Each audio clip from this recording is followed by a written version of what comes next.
ఈ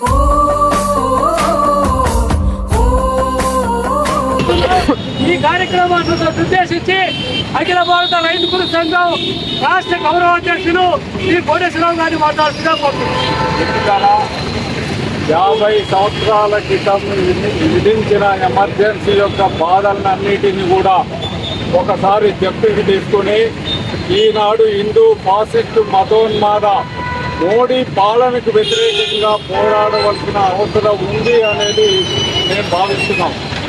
ఇందిరా రాజ్యంలో 50 సంవత్సరాల క్రితం ఒకే రాత్రి 1,75,000 మందిని డిఐఆర్ కింద మీసా కింద అరెస్టు చేయడమే కాకుండా తెలంగాణ రాష్ట్రంలో ప్రముఖ విప్లవకారులని కామ్రేడ్ రామనరసయ్య గారిని, రామచంద్రయ్య గారిని, జంపాల చంద్రశేఖర్ ప్రసాద్ని, మన ఇష్టాలపురానికి సంబంధించిన కొట్టిముక్కల జానకిరామరెడ్డి వాళ్ళని తదితరులందరినీ కూడా ఎమర్జెన్సీ కాలంలో ఎన్కౌంటర్ పేరుతోని అమానుషంగా కాల్చివేసిన ఘటనల్ని గుర్తు చేసుకుంటే ఆనాడు ఎమర్జెన్సీ ఘోరాతి ఘోరాలు మనకి చాలా బాధలు కనిపిస్తాయి.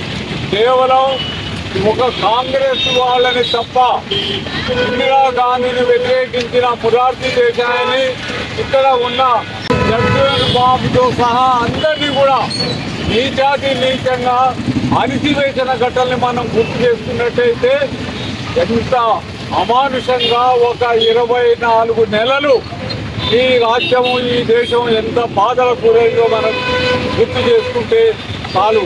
అదే బాటలో ఇప్పుడు హిందూ ఫాసిస్టు మతోన్మాద మోడీ రాజ్యంలో కూడా రోజు కగారు పేరుతోని డజన్ల కొద్ది ఆదివాసుల్ని విప్లవకారుల్ని కాల్చివేస్తున్న ఘటనలు చూస్తున్నాం.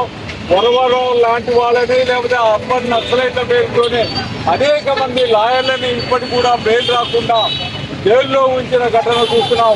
రైతు కూలీ సంఘం రాష్ట్ర అధ్యక్షులు కామ్రేడ్ మావిడాల కృష్ణపతి గారిని మాట్లాడుతున్నారు. మిత్రులారా, ఈరోజు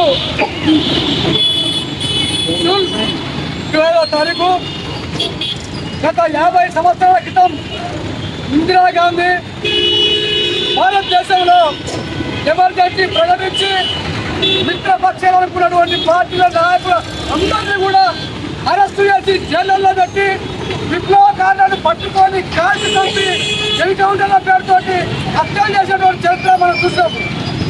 ఈనాడు బీజేపీ ప్రభుత్వం ఎమర్జెన్సీ ప్రకటించకుండానే ఎమర్జెన్సీని అమలు చేస్తుంది. ఆపరేషన్ గగన్ పేరుతోటి మధ్య భారతదేశంలోని ఆదివాసీలను పట్టుకొని కాల్చి చంపి వాళ్ళ అణిచిగుండల పేరుతోటి వాళ్ళకి ప్రకటిస్తున్నది. ఎందుకంటే రాజ్యం ఈనాడైనా ఆనాడైనా ఈ రాజ్యానికి వ్యతిరేకంగా ఉన్నటువంటి వ్యక్తులను, శక్తులను, మేధావులను అందరినీ కూడా అరెస్టు చేసి జైల్లో సాయిబాబా ఆయన 190% వికలాంగుడు.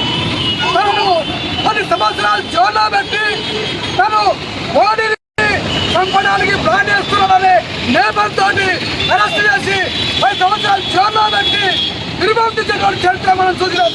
అలాంటి వ్యక్తి జైల్లోకి వచ్చిన 6 నెలలకే చనిపోయాడు. అట్లా మనవారు లాంటి వాళ్ళను చాలా మందిని కూడా ఇప్పటికీ జైల్లో బతుకుతున్న పరిస్థితి ఉంది. అంటే ఈ దేశంలో మాట్లాడే గొంతులను నొక్కుతున్న పరిస్థితి మనం చూస్తున్నాం. ఎమర్జెన్సీ లేకుండానే ఎమర్జెన్సీని ప్రకటించి అమలు చేస్తున్న పరిస్థితి మనం చూస్తున్నాం.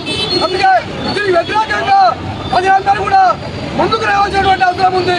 ప్రజా ఉద్యమాలు బలోపేతం చేయాల్సినటువంటి అవసరం ఉన్నది.